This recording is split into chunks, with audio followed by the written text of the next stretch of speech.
For today's video, di ako karon suba mga kaidol, ha? Suba na. Kita man ang kahoy mga kaidol.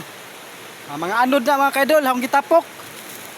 Kay sugnod na ni mga kaidol. Na?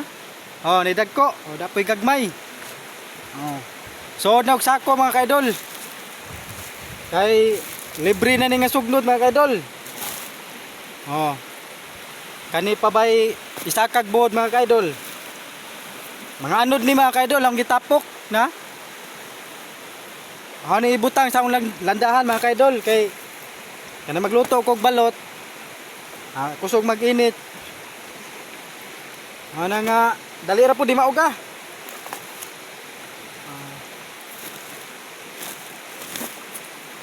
Libre na ning sugnod mga kaidol. Butang na ni landahan kay aron maugag dali ba.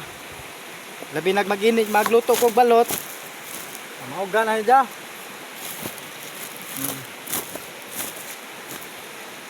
Ganina buntag pa niya gitapok mga kaidol. Wasa ko mo kuhag basro mga kaidol kay busy kaidol nag istra ko gihaw mga kaidol. Baboy. Karon kanahon na kog tapok sa mga kahoy nga mga anod, mga anod. Anod na siya kaidol. Naidaghan papaditunahan. Tuwa dito. Ubos naidaghan siya mga anod nga kahoy. Kahoy na mindool na mga kaidol. Di na ako mangitag kahoy. Kay kahoy na mindool na ho. Gisodog sako mga kaidol. Ninda doon to tuan. Tuan na nog balot ba? Tikas bay. Bay sa igsoon.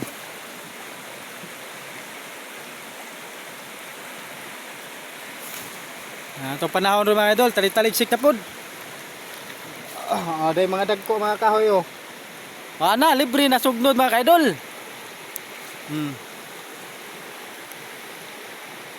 Mga gagmay. Ang gilain ng gagmay, ang dagko. Pong gilain na. Suba na mga kaidol. Medyo mihinay ng tubig. Kaya wala naman po magsiguan. Matay taligsik ra. Gamay ra akong isuod mga kaidol kay bugat pod, basa. Okay, thank you for watching mga kaidol.